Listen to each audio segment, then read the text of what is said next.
पर क्या कुछ कह रहे हैं। हमारे साथ अभी इस मुद्दे पर बात करने के लिए पटना उच्च न्यायालय के सीनियर अधिवक्ता हैं निरंजन कुमार जी, इनसे हम बात करेंगे। सर, क्या लगता है लगातार शिक्षा विभाग जो है शिक्षा में गुणवत्ता की बात करती है?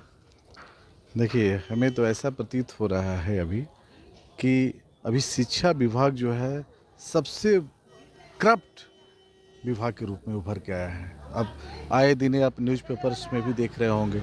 अभी एक मैं केस कर रहा हूँ जो आईसीटी लैब का अधिष्ठापन से संबंधित है, इंस्टॉलेशन से संबंधित है, जिसके लिए शिक्षा विभाग ने एक अपनी हाई लेवल कमेटी की मीटिंग करते हुए लोगों को, जो सरकारी स्कूल में बच्चे पढ़ रहे हैं, करीब 7 लाख का स्टूडेंट, जिनको कंप्यूटर एजुकेशन देने के लिए कंप्यूटर प्रशिक्षण के लिए केंद्र बनाने के हाँ केंद्र बनाया गया, आईसीटी लैब का अधिष्ठापन किया गया, इंस्ट्रक्टर अपॉइंट की गई, उसको देखभाल करने के लिए नाइट गार्ड अपॉइंट किया गया, जिसके लिए उन्होंने ये 253/C लेटर भी निकाला गया, जिसमें डायरेक्टली प्रत्येक डिस्ट्रिक्ट एजुकेशन ऑफिसर को प्रत्येक डिस्ट्रिक्ट के लिए उनको दिया गया कि आप एजेंसी रख सकते हैं। उसके द्वारा उनको वर्क ऑर्डर दिया गया। वर्क ऑर्डर देने के बाद लोगों ने आईसीटी लैब इंस्टॉल किया, नाइट गार्ड का अपॉइंट किया, इंस्ट्रक्टर को अपॉइंट किया, और पढ़ाई भी पिछले 1 सालों से चलती आ रही है।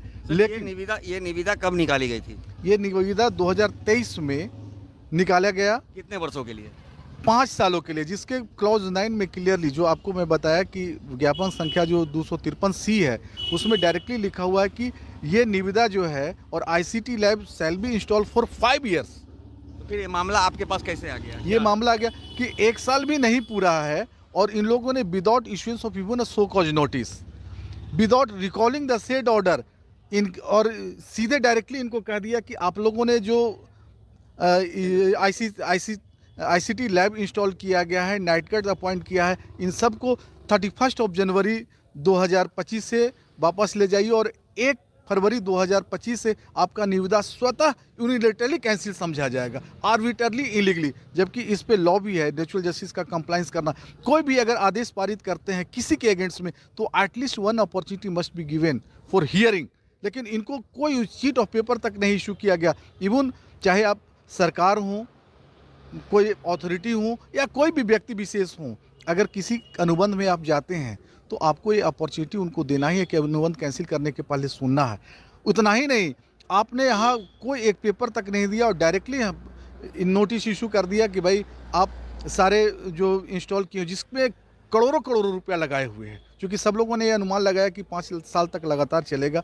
तो जो हम ह्यूज अमाउंट लगा रहे हैं, 1 से 2 साल में सारे पैसे निकल जाएंगे। बाकी सबका रेंट फिक्स है कि 850 रुपया इसमें, 1300 रुपया इसमें, 13,000 रुपया इसमें। ये सारे मध्य विद्यालय, प्रत्येक मध्य विद्यालय में 10-10 कंप्यूटर दी गई है, लैब जो बनाया गया है।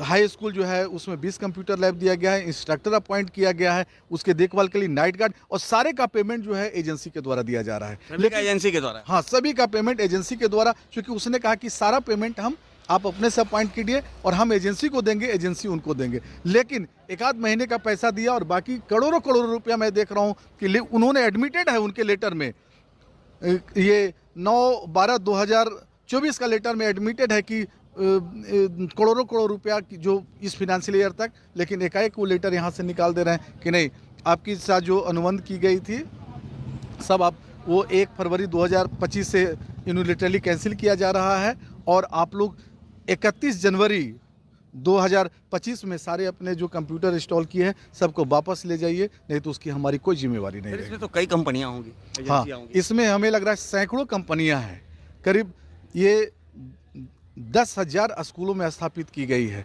जिसमें डिफरेंट चूँकि छोटे छोटे एजेंसी जो काम करके, और इतना तक ही नहीं, मैं तो जिस एजेंसी को जानता हूँ वो एजेंसी ने याचिका सर आपके यहाँ कौन आया था? हाँ, हमारे पास याचिका कई एक याचिका मैंने दायर किया है इसमें, जिसमें एक है CWGC नंबर 217/2025 जो श्री राधे इन्फोटेक सीट के नाम से है, उसे मैंने फाइल किया है और उसमें इस चीज़ को मैंने ऑनरेबल कोर्ट के पास रखा कि जो एक डॉक्ट्रिन ऑफ प्रोविजनरी एस्टॉपल होता है कि once you have given a statement you can not deny from that particular statement which has already been given earlier, और यहाँ पे आप ऑलरेडी और उससे बंधे हुए हैं आप।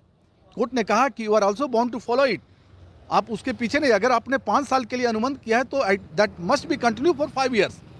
और आपने इनको कैसे इस तरह का लेटर और डायरेक्ट कैंसिल कर दिया कि without issuance of sheet of paper. ऐसे में तो कंपनी के साथ साथ कई लोग भी सर बेरोजगार भी हो जाएंगे। हाँ, कई एक लोग बेरोजगार हो गए और कंपनी में ऐसी स्थिति उत्पन्न हो गई है कि कुछ लोग को मैं देख रहा हूँ, ये श्री राधे इंफोटेक के ही, कि उन्होंने अपने गया में स्थित उनकी जो मकान है उनको सेल करना पड़ा है। कौन है इनके मालिक, कौन है? इनके मालिक जो हैं राधा कुमारी उनका नाम है, और श्री राधे इंफोटेक के वही प्रोप्राइटर हैं। और उसके बाद जो है एक श्याम इस्पात का भी मैं केस कर रहा हूँ, जो जिनके मालिक कमल कुमार नोपानी हैं, मिसर्स ये मनीष का है। फिर एक महीने के ये messrs ANP info solution private limited है, वो कंपनी है जिसके मालिक निमित कुमार खान है, उनको सेल करना पड़ा है।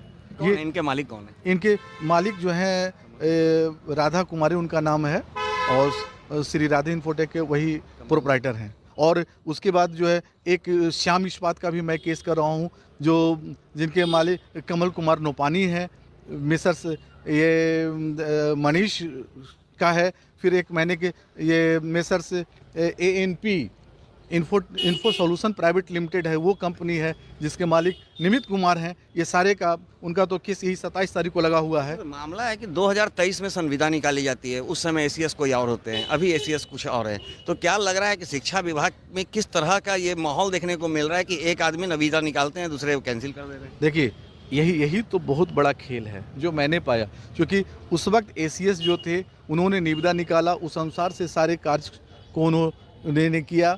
एडवर्टीजमेंट होता है, लोग पार्टिसिपेट करते हैं, उस आधार पे जब सारे after performing each and every formalities work order निकलता है, वर्क ऑर्डर के बाद वो जब वर्क ऑर्डर को कंप्लाइंस कर देते हैं तो कंप्लीशन सर्टिफिकेट इश्यू होता है, सारा कार्य सुचारू रूप से चलता हो। जैसे ही नेतृत्व बदला, ACS बदले, दूसरा आया, फिर अब क्या उनका अंदर का है, हमें तो लगता है कि कुछ हैविंग द पिक्यूनियर इंटरेस्ट, उन्होंने इस तरह का कार्य को करने का कोशिश किया कि लोग आएँ, हमारे इलीगल ग्रेटिफिकेशन को फुलफिल करें। नहीं हुआ तो उन्होंने इस तरह का नोटिफिकेशन निकाल दिया जो बिल्कुल गैर कानूनी है।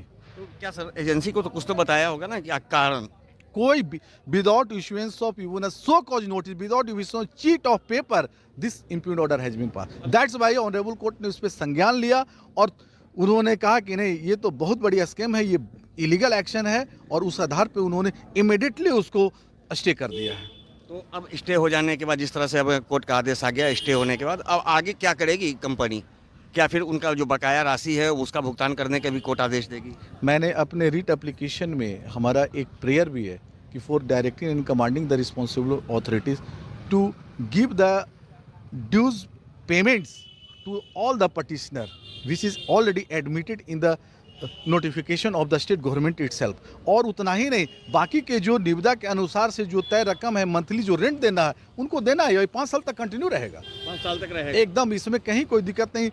कानून यही कहता है, आज तक का जो हमारा अनुभव रहा, कि अगर once you have enter into an agreement and there is no any laches on the part of the agencies, then that shall be continue for 5 years। मतलब कहा जा सकता है कि कंपनी के साथ साथ ही जो बिहार में विद्यालय, सरकारी विद्यालय में पढ़ने वाले छात्र छात्राएं हैं, उन्हें काफ़ी राहत मिली है। हाँ, उनको काफ़ी राहत मिली है, क्योंकि हमने एक न्यूज़ बुलेटिन भी पढ़ा था जिसमें डायरेक्टली लिखा था कि 7 लाख, बिहार के 7 लाख बच्चों को पर पड़ी ग्रहण, चूँकि अब कंप्यूटर शिक्षा उनको मिलने नहीं जा रही है, लेकिन जैसे ही स्टे हुआ हमारे रीट याचिका में 20 जनवरी 2025 को, उसका केस नंबर है CWJC नंबर 217/2025।